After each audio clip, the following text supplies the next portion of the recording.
A continuación, hablemos de salud mental.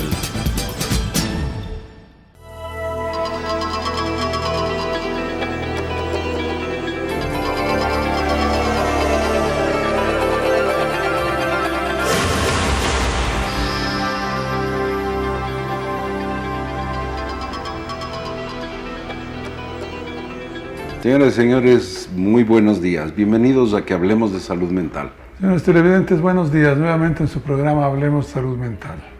El día de hoy continuamos con nuestros temas en relación al desarrollo y el aparecimiento de dificultades y eventualmente vamos a también hablar de trastornos que se dan con las diferentes etapas del desarrollo. Concluimos ya infancia y adolescencia, entramos a la edad adulta.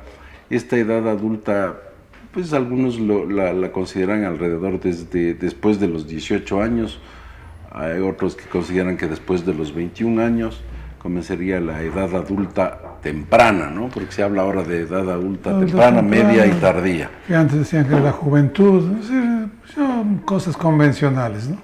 En cuanto a los límites también.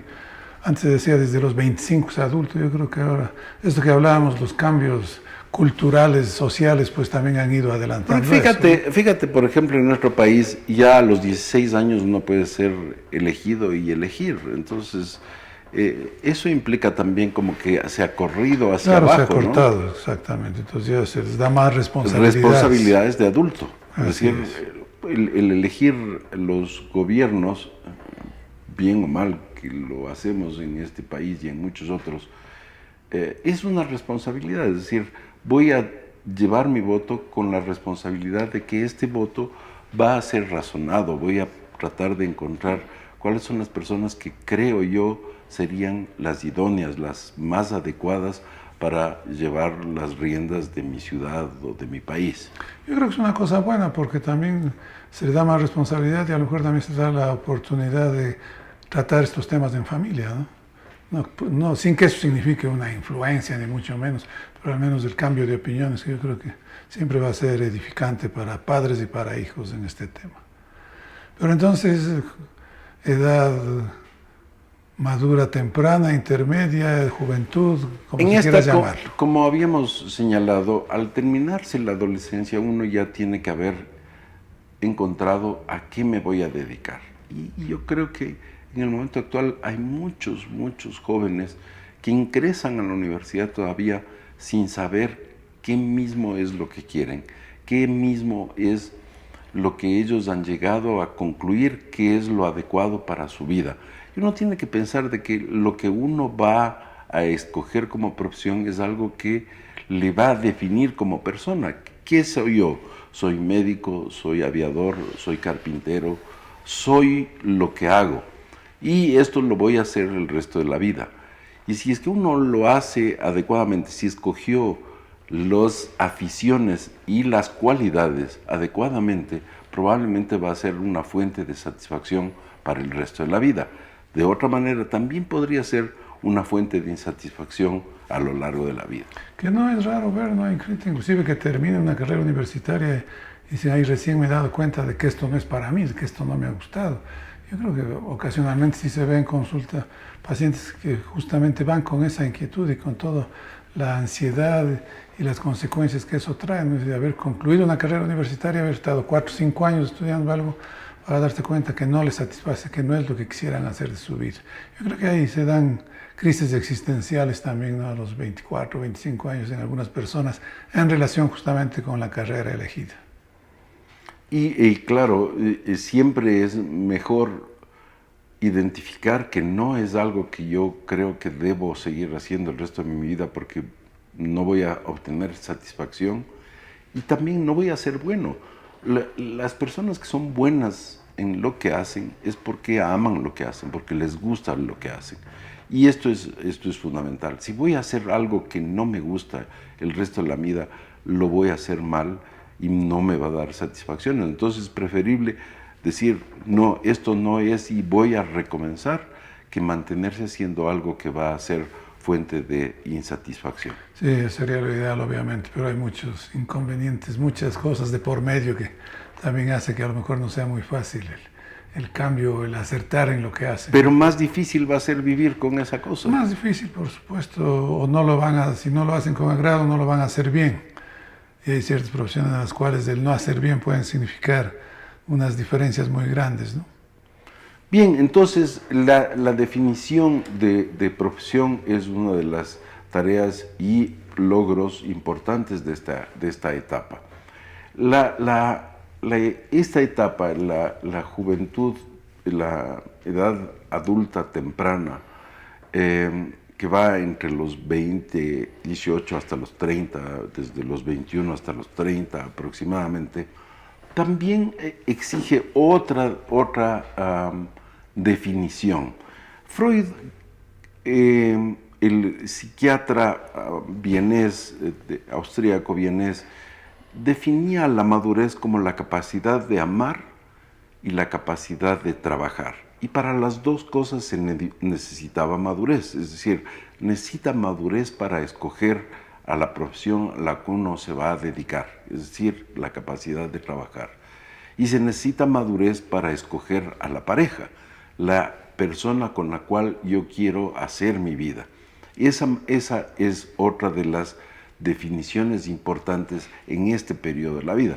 No digo que entre los 20 y los 30 haya que casarse, pero generalmente es esa etapa en la cual uno está buscando y trata de encontrar la que será la media naranja, la mitad de mi vida, la persona con la cual yo quisiera tener hijos, con la cual yo quisiera envejecer.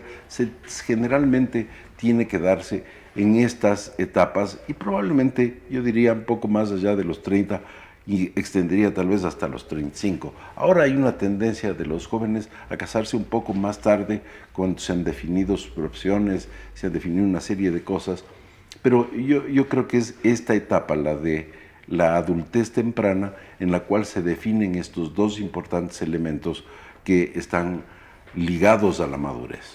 Sí, yo creo que también sí, eso iba cambiando mucho, se iban dando ciertas épocas en las cuales, pues, antes como que era un poco más tempranamente, más cerca de los 21, 23 años, ahora que sí. También las facilidades de estudio, las facilidades de crecer en la profesión, en sus trabajos, hace que un poco muchas veces los jóvenes ahora estén dilatando esa decisión, ¿no? Ahora, todo esto estaría en relación con lo que llamamos la personalidad. Y también así clásicamente los psiquiatras decían, al menos hasta hace poco, que a los 25 años más o menos la personalidad como que ha llegado a un nivel adecuado de formación. Entonces eso también contribuye a que se vayan tomando decisiones, estas decisiones que pueden ser trascendentales en la vida, que pueden significar muchísimos cambios, satisfacciones, insatisfacciones en la vida, como el elegir el trabajo, el elegir la pareja. Pero también aquí se pueden dar ciertos inconvenientes. Tú hablabas de la obsesividad de los adolescentes en cuanto a las ilusiones y los sentimientos amorosos, que todavía no son sentimientos. Pero en esta etapa, en cambio, también sí se ve las inseguridades y los celos que deriva de eso, ¿no? Entonces, las relaciones amorosas, aparentemente en personas ya más adultas, más formadas, más maduras, pues también pueden tener ese inconveniente, porque hay muchísimas personas en las cuales pues la inseguridad, ¿no?, llegado a la madurez adecuada, pues hace que sean celosos respecto a la relación o a las actitudes con su pareja. Esta es una etapa en la cual deben asentarse una serie de elementos entre los cuales sobresale la independencia.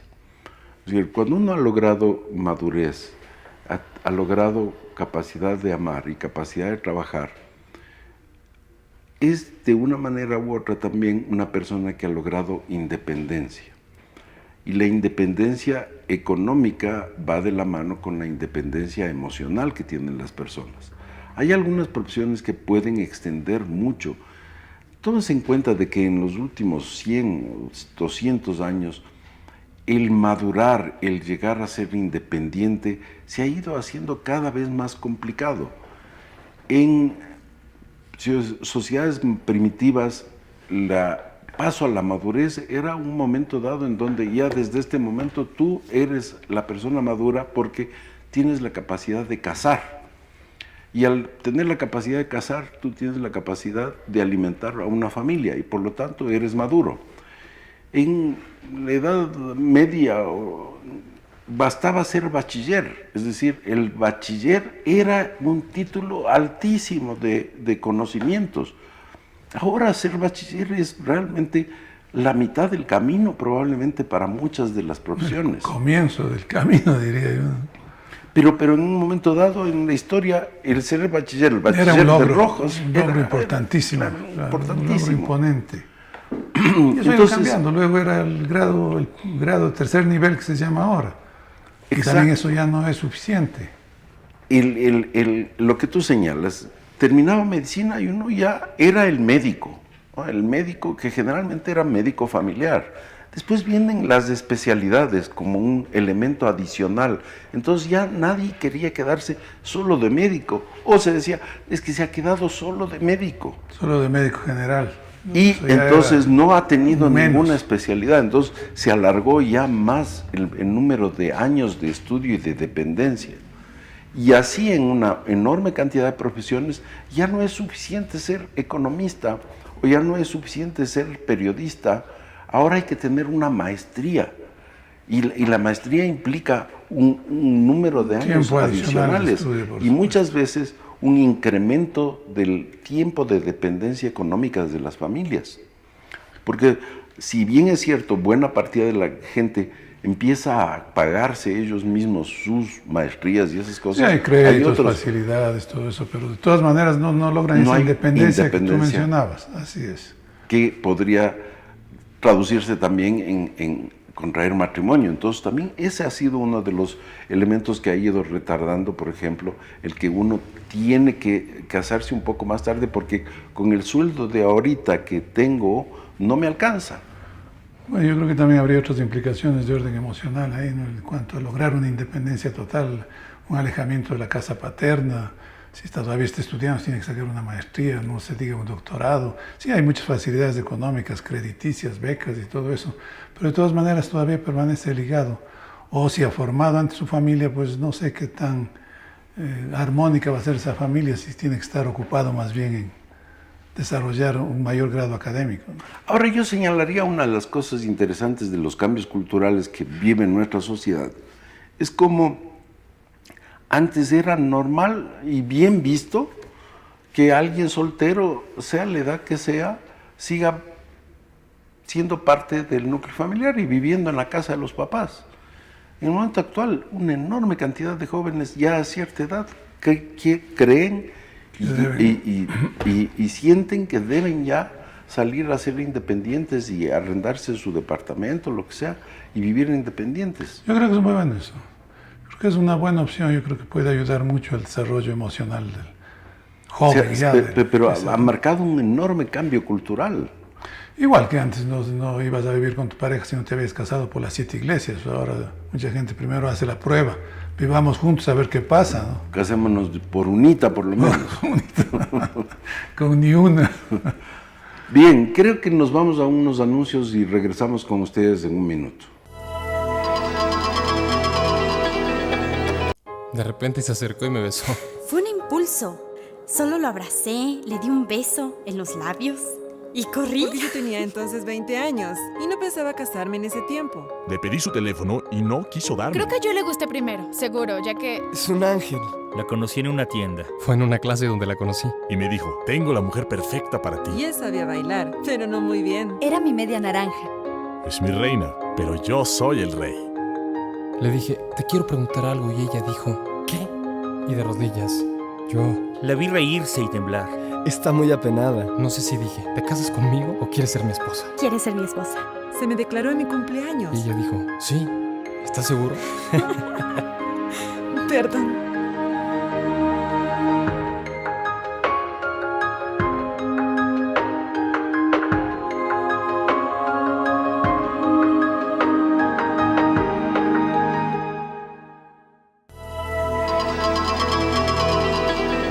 Bienvenidos nuevamente. Estamos tratando el tema del desarrollo y la edad adulta temprano. Hemos señalado que hay tareas importantes a desarrollarse en esta etapa, que son pues escoger una profesión, escoger una pareja, escoger un trabajo al cual uno se va a dedicar y lograr cierto nivel de independencia económica. Esto en muchas gentes puede ser tremendamente estresante, preocupante, generador de ansiedad, y aparecen algunos trastornos ligados a esta etapa, no necesariamente por estos elementos. Hay una serie de factores de carácter genético que han determinado que ciertas personas sean más vulnerables a esas presiones y presentar trastornos, especialmente de ansiedad. Sí, yo creo que entre los 25 y 30 años vemos un pico importante justamente de este tipo de trastornos, entre los cuales destaca el trastorno de pánico, que lo hemos mencionado en algunos de nuestros programas anteriores, ¿no? Y que más adelante en la secuencia de temas también volveremos a hablar en extenso de eso. Entonces, trastornos de ansiedad y trastornos afectivos en general en cuanto a depresiones también. Y curiosamente, cuando hablábamos de género, pues en el género femenino como que todavía hay una mayor incidencia de este tipo de trastornos, justamente en estas edades que estamos mencionando. También habíamos mencionado que, si bien es cierto, se inicia en la adolescencia, pues se manifiesta más claramente en el adulto temprano los trastornos fóbicos, por ejemplo, especialmente el de fobia social. Hay algunas personas que empiezan a tener dificultades en su desarrollo profesional, el ir a buscar trabajo, el encontrar un trabajo, porque tienen una timidez, una fobia social, un miedo a hacer el ridículo que les provoca mucho dolor y es causa de consulta médica con cierta frecuencia. Claro, hay gente que puede ser muy buena, tener una muy buena formación en su profesión, pero en la búsqueda de trabajo va a una entrevista y ahí es cuando todo se les desbarata, porque entra en ansiedad, entra en las manifestaciones clásicas de ansiedad, y claro, eso no es bueno para una entrevista laboral precisamente.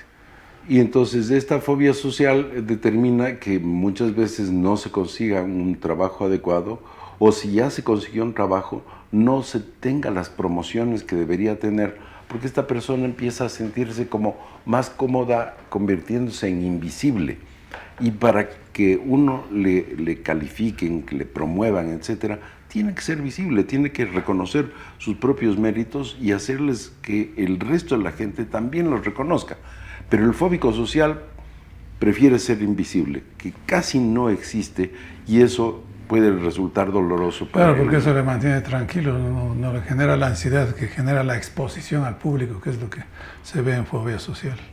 Ahora, el trastorno de pánico, que el cual hablábamos, que es estos episodios de ansiedad muy intensa, que casi aparecen sin motivo y la persona cree que algo terrible le va a suceder, que se va a morir, que le va a dar un infarto, que se va a volver loco, y se convierte en una especie de tema recurrente, a lo cual le llamamos ansiedad anticipatoria, miedo a tener nuevas crisis de miedo o miedo al miedo, es también frecuente en este periodo de edad.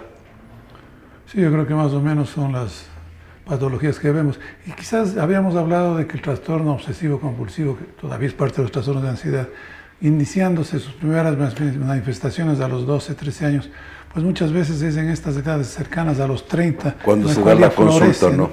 Se animan a ir a consulta, ha florecido más los síntomas y la persona pues busca ayuda. Entonces también lo vemos en esta edad con mayor frecuencia la consulta por este motivo.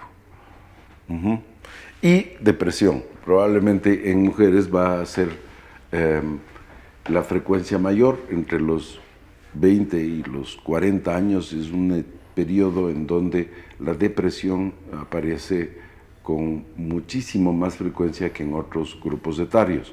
Y las mujeres son de 3 a 1 más propensas, más vulnerables a desarrollar depresión. Hay varias teorías al respecto, a lo mejor valdría la pena que mencionemos algunas de estas, pero esta es una etapa en donde la depresión es uno de los trastornos más frecuentemente detectados.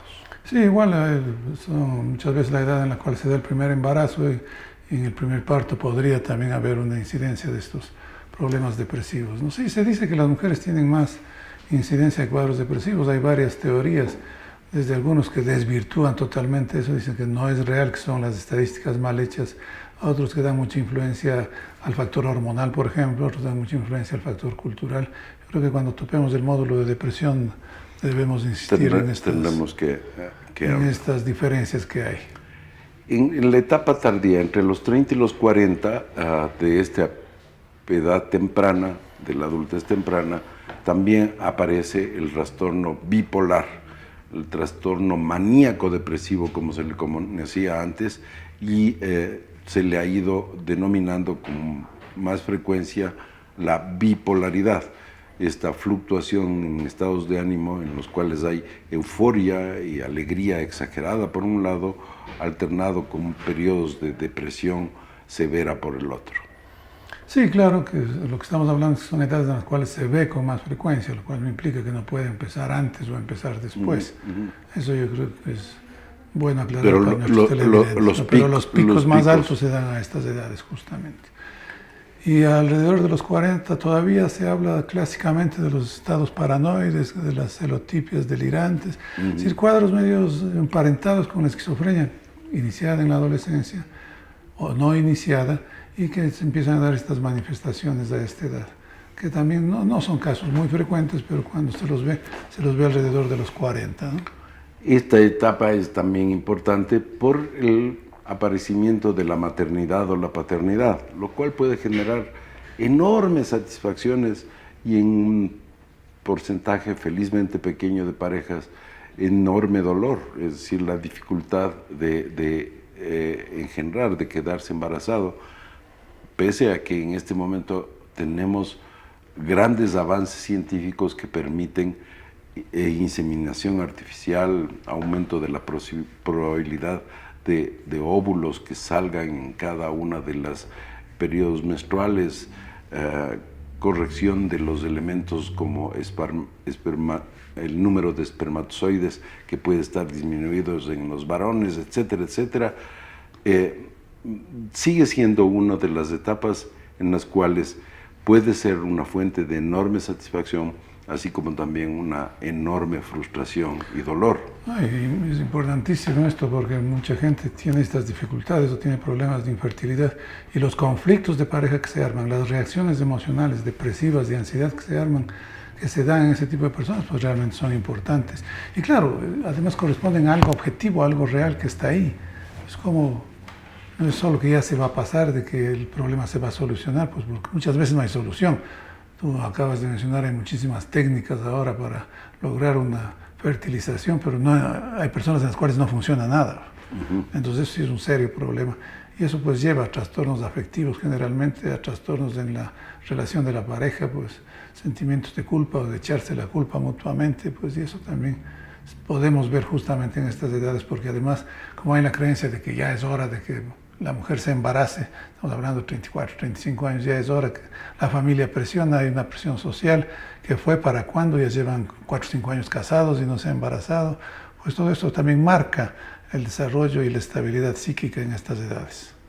Y en algunas parejas, que es el motivo de satisfacción y gozo de muchas de ellas, también podría ser generadora de conflictos, porque en el momento dado del embarazo, la persona estaba en un momento profesional que no era lo más conveniente.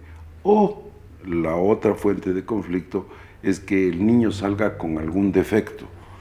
Los defectos en el nacimiento de los niños son, en muchos casos, lastimosamente, causa de un conflicto familiar, desavenencias y demás. En muchas familias, el advenimiento de un niño, por ejemplo, con síndrome de Down, puede ser una bendición. Son niños que vienen cargados de una enorme afectividad y son una bendición en muchísimas familias.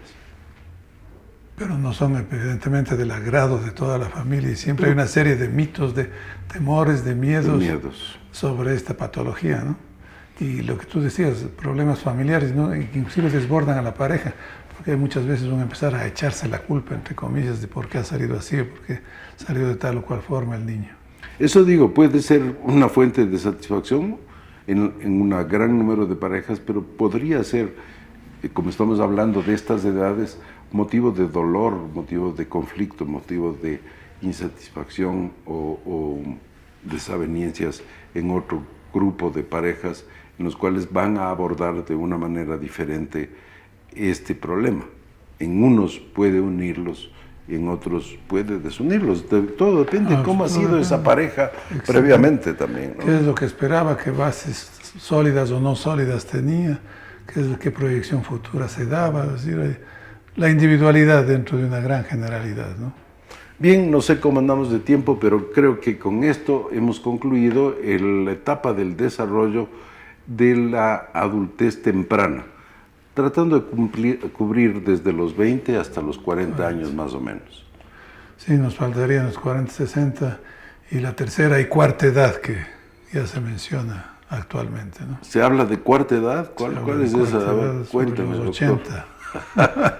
Los jóvenes de 80. Los jóvenes de 80, por supuesto. Sí, y es innegable. Yo creo que la expectativa de vida se ha extendido notablemente y la cualidad o la calidad de los viejos ha ido cambiando también. O sea, se habla de jóvenes de 60 años, por ejemplo, que en otros lados podría decirse están absolutamente locos, pero el otro día veía un anuncio en el periódico de anciano de 51 años fue atropellado. Entonces, el considerar a una persona de 51 años anciano, sí era algo que se veía con cierta naturalidad y normalidad hace unos 30 años.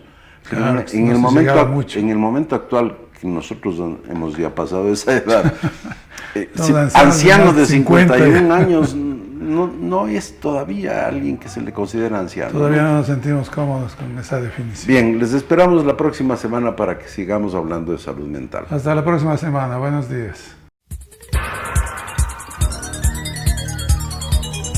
Las opiniones vertidas en este espacio por la producción y dirección del programa son de exclusiva responsabilidad de sus autores y de quienes intervienen en ellos.